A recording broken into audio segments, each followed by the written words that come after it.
నమః శివాయ. ఓం నమో నారాయణాయ. ఓం కాళభైరవాయ నమో నమః.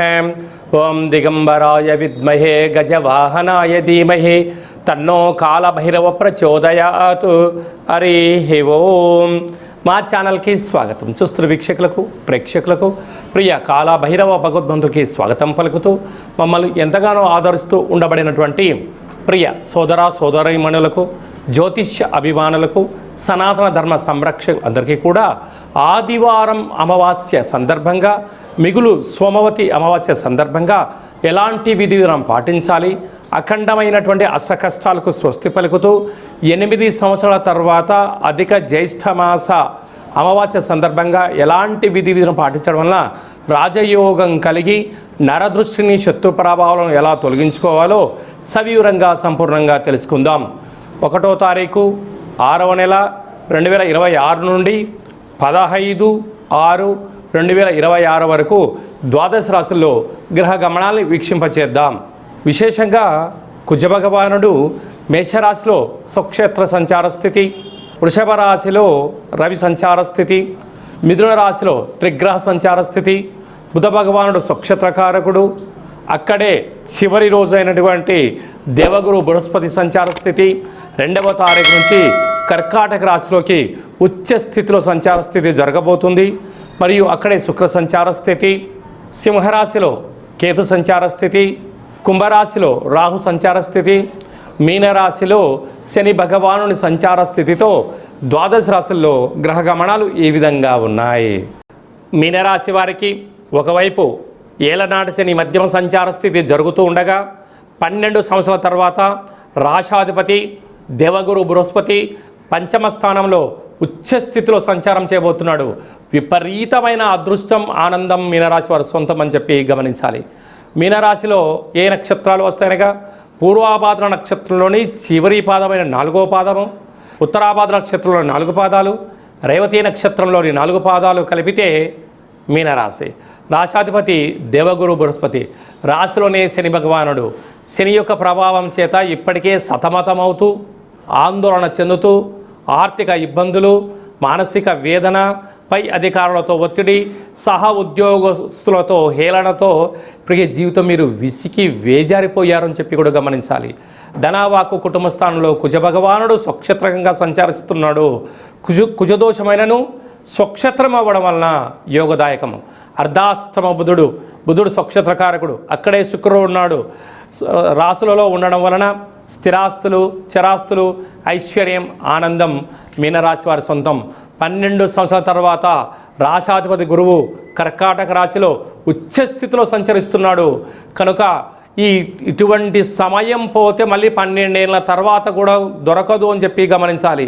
కనుక పుష్కర స్థానము గతించిన వారికి శ్రాద్ధ కార్యక్రమములు, పిండ ప్రధాన కార్యక్రమాలు దశదానాలు చేయగలిగితే మీకన్నా అదృష్టవంతులు లేడు అని చెప్పి గమనించాలి. ఈ ఆదివారం అమావాస్య సందర్భంగా, సోమవారం సోమవతి సందర్భంగా కూష్మాణ దీపాన్ని వెలిగించుకొని తెల్ల జిల్లడి వృక్షం దగ్గర ఉంచిన, బ్రాహ్మణుడి కానీ స్త్రీమాతకు దానం చేసిన సకల దోషాలు తొలగిపోతాయని చెప్పి గమనించాలి. జూన్ నెలలో ప్రథమార్థంలో ముఖ్యమైన పండుగల గురించి క్లుప్తంగా, సవివరంగా, సంపూర్ణంగా తెలుసుకుందాం. 2వ తారీఖున దేవగురు బృహస్పతి కర్కాటక రాశిలోకి ఉచ్చ స్థితిలో సంచార స్థితి జరగబోతుంది. ఈ విధంగా మనకు యమునా నది పుష్కర స్నానము చేయడము ఆవశ్యకత. గతించిన తాత ముత్తాతలకు, గతించిన వారందరికీ కూడా అక్కడ పిండ ప్రధాన కార్యక్రమాలు చేయడం వలన మన వంశము ఆచంద్రార్కం వరకు అభివృద్ధి చెందుతుంది. ఈ పుష్కర స్నానము చేయడము, పెద్దవారి యొక్క ఆశీస్సులు మనకు శ్రీరామ రక్ష అని చెప్పి గమనించాలి. మనము యమునా నది తీరంలో ద్వారకా క్షేత్రంలో ఈ యొక్క పుష్కర మహోత్సవ సందర్భంగా మనం ఈ కార్యక్రమాలు ఏర్పాటు చేస్తున్నాం.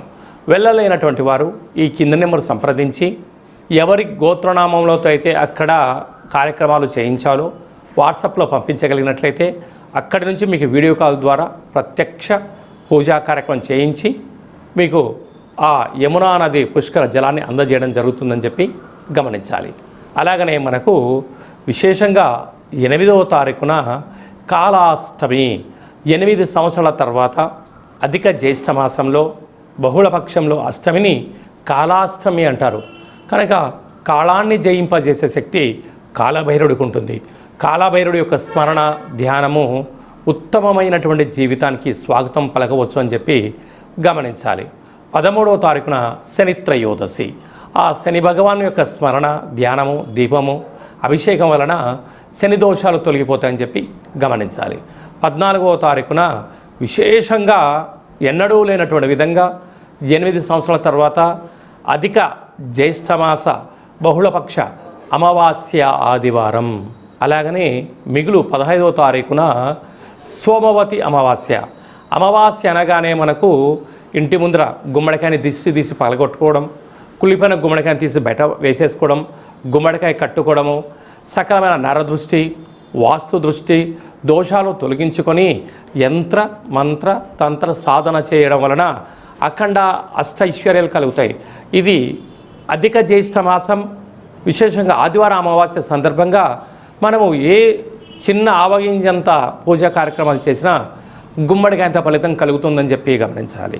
కనుక ఈ కింది నెంబర్ని సంప్రదించినట్లయితే ఎవరెవరు ఎలాంటి పూజా కార్యక్రమాలు చేసుకోవాలి, గ్రహదోషాన్ని నరదృష్టిని భూత ప్రేత పిశాచ బ్రహ్మర యక్షర యమదూత సకల గ్రహదోషాన్ని తొలగించుకోవాలి, తంత్ర ప్రయోగాల నుంచి తాంత్రిక ప్రయోగాల నుంచి ఎలా బయటపడాలో ఆధ్యాత్మిక సలహాలు సూచనలు ఇవ్వడం జరుగుతుందని చెప్పి గమనించాలి. అలాగే మీ వ్యక్తిగత జాతకం తెలుసుకోవాలనుకుంటున్నారా? మీ యొక్క పేరు, పుట్టినటువంటి తేదీ, నెల, సంవత్సరం, పుట్టిన సమయం రాసి వాట్సాప్లో పంపించగలరు. 100 సంవత్సరాల జాతకాన్ని రాసి పంపించి మీరు పుట్టినప్పుడు గ్రహ గమనాలు ఎలా ఉన్నాయి, ప్రస్తుత కాలం ఎలా ఉంటున్నాయి, భవిష్యత్తులో ఎలా ఉండబోతున్నాయో సవివరంగా సంపూర్ణంగా తెలియజేయడం జరుగుతుందని చెప్పి గమనించాలి. డేటా బర్త్లు లేనటువంటి వారికి పేరు యొక్క మొదటి అక్షరాన్ని అనుసరిస్తూ రాసే స్థితిగతులు తెలియచేస్తూ రమణ శాస్త్రం ద్వారా అనగా గవళ ద్వారా భూత భవిష్యత్ వర్తమానాన్ని తెలియజేయడం జరుగుతుంది. ఈ కింది నెంబర్ని అపాయింట్మెంట్ తీసుకొని సంప్రదించగలరు. జాతకాన్ని తెలుసుకుందాం, జీవితంలో రాబోయే అదృష్టాన్ని తెలుసుకుందాం, దురదృష్టాన్ని దూరం చేసుకునే మానవ ప్రయత్నం చేద్దామని చెప్పి గమనించాలి. అందరికీ ఆదివారం అమావాస్య సోమవతి అమావాస్య ఆశీస్సులు పుష్కర భగవాన్ యొక్క ఆశీస్సులు ఉండాలని కోరుకుంటూ మనసారా ఆశీర్వచనం. శతమానం భవతి శతాయు పురుష సతేంద్రియ ఆయుష్యేవేంద్రియే ప్రతిష్టతి ధనం ధాన్యం బహుపుత్రలాభం శత సంవత్సరం దీర్ఘమాయు సర్వే జనా సుఖినో భవంతు లోకా సమస్తా సుఖినో భవంతు సర్వం కాళభైరవ దేవతార్పణమస్తు. హరి ఓం. ఈ వీడియో మీకు నచ్చినట్టయితే లైక్ చేయండి, షేర్ చేయండి, మా ఛానల్ని సబ్స్క్రైబ్ చేసుకోండి.